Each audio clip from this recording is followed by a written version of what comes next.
आत्मा को झकझोर कर रख देने वाली कहानी। दोस्तों, आज की कहानी है, तुम कौन सा काम करती हो? स्कूल ही तो जाती हो।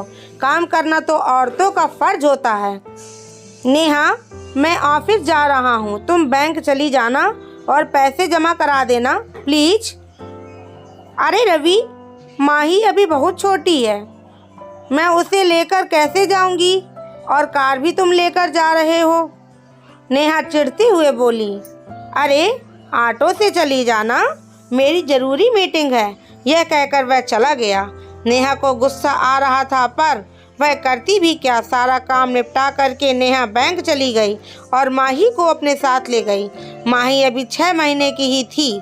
नेहा स्कूल में अध्यापिका थी और मैटरनिटी की छुट्टी लेकर माही की देखभाल कर रही थी। रवि का अपना बिजनेस था। नेहा अपने कामों में तेज थी। घर के बाहर के सारे काम वह खुद ही करती थी।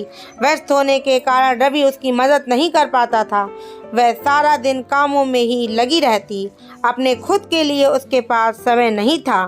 शाम को रवि के आने पर वह बोली, रवि, मैं अकेले थक जाती हूँ और मुझे स्कूल भी ज्वाइन करना है। तुम माँ को बुला लो तो मुझे भी आराम मिले। माही के होने पर भी नहीं आई थी। रवि ने फ़ोन करके माँ को बुलवा लिया, पर उनका आना तो नेहा के लिए और मुसीबत बढ़ाने वाला था। इतवार के दिन माँ जी आ गईं और आते ही अपने पोती और बेटी पर प्यार बरसाया और नेहा से कहने लगी कि तुम्हारे ससुर जी की तबीयत खराब होने के कारण मैं डिलीवरी के वक्त नहीं आ पाई।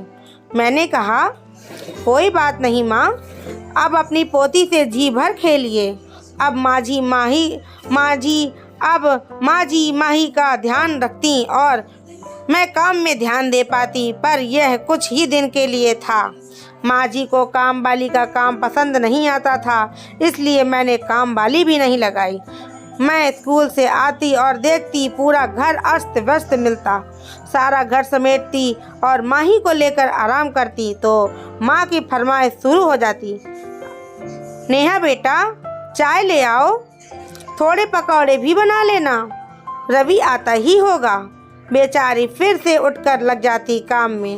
अब तो यह रोज का हो गया था। वह सुबह काम करके जाती और आकर भी काम करती। उसने सासू माँ को इसलिए बुलाया था कि आराम मिले, पर यहाँ तो उसका ही काम बढ़ गया था।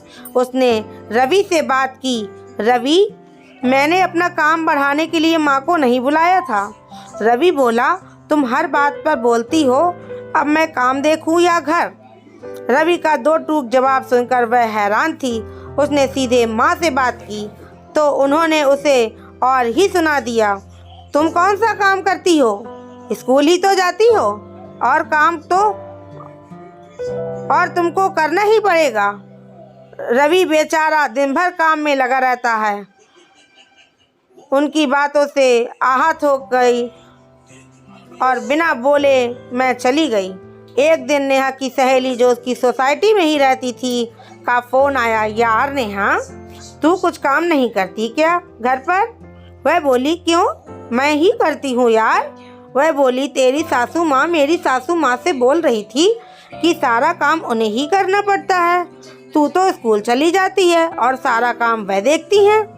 उसकी बात सुनकर नेहा को काटो तो खून नहीं। वह सोचने लगी, अब बस मुझे ही कुछ करना होगा। कुछ दिन बाद शनिवार को नेहा को लेट हो गया और आने में उसने माँ को फ़ोन कर दिया कि वह लेट हो जाएगी, आप खाना खा लेना। जब मैं आई तो सामान वैसे ही फैला पड़ा था, बर्तन भी वैसे ही पड़े थे। उसने घर का सारा काम किया और माही को लेकर सो गई। माँ को बोली, आप चाय बनाकर पी लेना। उसकी सासू माँ उसके स्वभाव से आश्चर्यचकित थीं। शाम को भी खाना बनाकर रवि की माँ को और रवि को खिलाकर अपने कमरे में सोने चली गई। सोते हुए रवि से बोली, मेरी तबीयत खराब है और कल इतवार है, इसलिए मैं सुबह लेट उठूँगी। आप माँ से चाय बनवाकर पी लेना। रवि ने हाँ बोला और सो गया। अगले दिन रवि सुबह उठा और माँ से चाय बनाने के लिए बोला। माँ पहले ही इंतज़ार में थी कि कब नेहा आए और चाय बनाए। वे बोली, नेहा कहाँ है बेटा?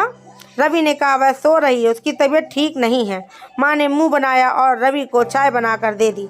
रवि बैठकर न्यूज़पेपर पढ़ रहे थे, तभी माँ बोली, बेटा चैनल नहीं आ रहा, शायद बिल जमा नहीं है। नेहा कमरे से आती हुई बोली, हाँ मैंने नहीं भरा, मैं भूल गई, और कहकर नहाने चली गई। नेहा आई तो माँ बोली, आज काम नहीं करना क्या नेहा, इतनी देर से उठी हो? माँ वही तो कर रही हूँ जो आप सबसे कहती हैं। रवि बोले, यह क्या कह रही हो तुम? माँ भला ऐसा क्यों कहेगी?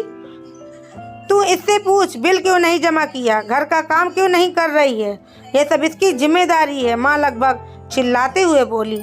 नेहा के सब्र का बांध टूट गया। वह बोली, क्यों माँ, सब बातों की जिम्मेदारी मेरी ही क्यों? और रवि और मैं दोनों काम करते हैं, और माही को भी संभालती हूँ, और छोटे बड़े सब काम करती हूँ, और आप बाहर जाकर कहती हैं कि मैं कुछ नहीं काम करती। जब हम दोनों एक दूसरे के पूरक हैं तो जिम्मेदारी दोनों को लेनी होगी ना, और सब बातों का हिसाब मुझसे ही क्यों? रवि आदमी है और मैं औरत, इसलिए।